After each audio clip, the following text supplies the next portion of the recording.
lab 13 as 1 to 5. So yan, pag mababa yung temperature nya, gagana yung heater nya. So yan,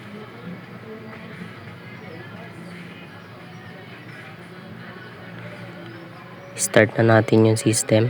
Yan, gagana na yung heater and gagana na yung A2.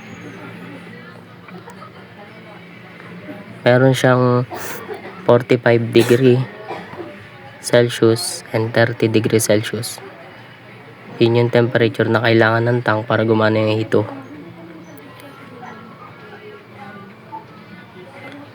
Then pag naabot niya yung 45 degree or 40 degree Celsius, gagana yung fan, gagana rin yung system.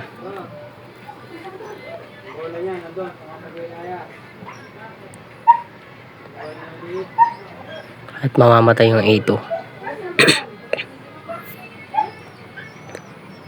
Then pag umabot siya ng 50, gagana naman yung A1 kasi naabot niya na yung limit ng tangke or yung temperature ng tangke.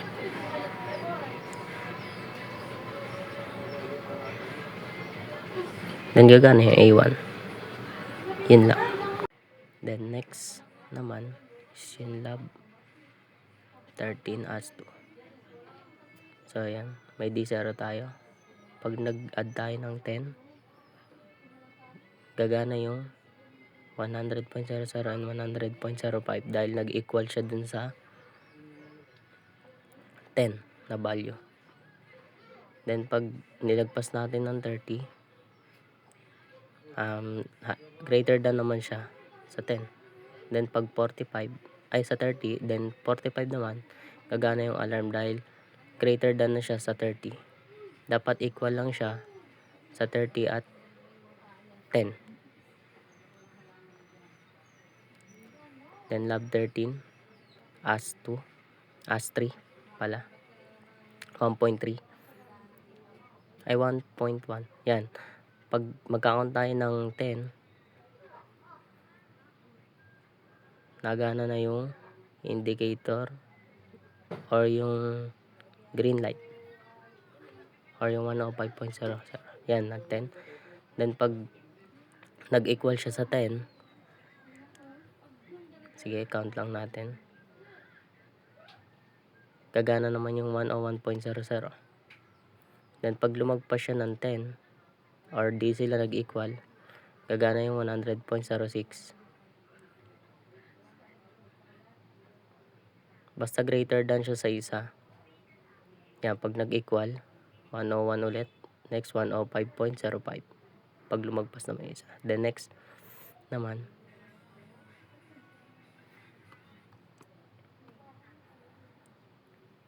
the resistant value for temperature. So yan yung na-compute ko na value. Gumana yung 100.05. Yan.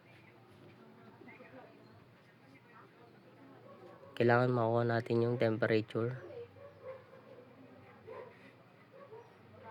Yan, nag-equal siya kasi nakuha na natin yung 1,000. Yan, 100. Then lagi lang natin 500.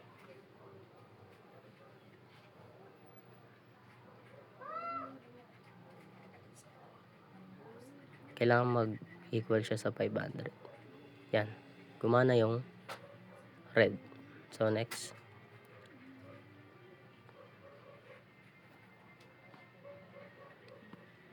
ito naman sa resistance naman, meron tayo 1,000, then 10, meron na tayo 100. Gagana yung 100.00.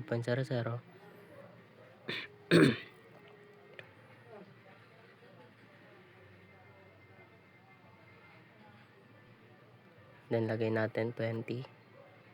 Gumana yung 50. Na-divide na siya sa 50. Then add tayo ng 2.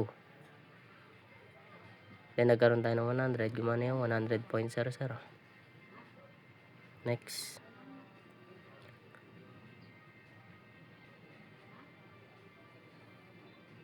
And kailangan i-equal siya sa 100 para gumana yung 100.00. Then baguhin naman natin yung 1,000. Gawin natin 100. Yan. Pag less than siya sa 100, gagana yung 100.00. Pag ginawa natin 50, magiging 4 kasi na ano siya, divide siya. Equal natin ang equal natin sa 25.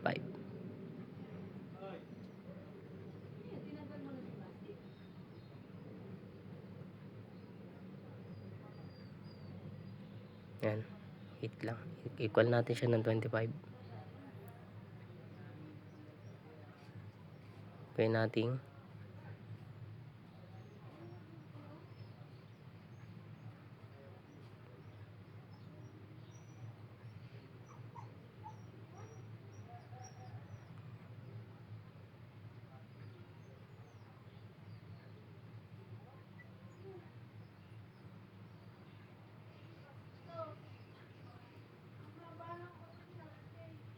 medyo natanggalan lang ako dito kasi nag-compute pa ako dito bago ko makuha yung pinaka output. Yan, 100 lagay natin, then 4. Yan, nakuha natin yung 25.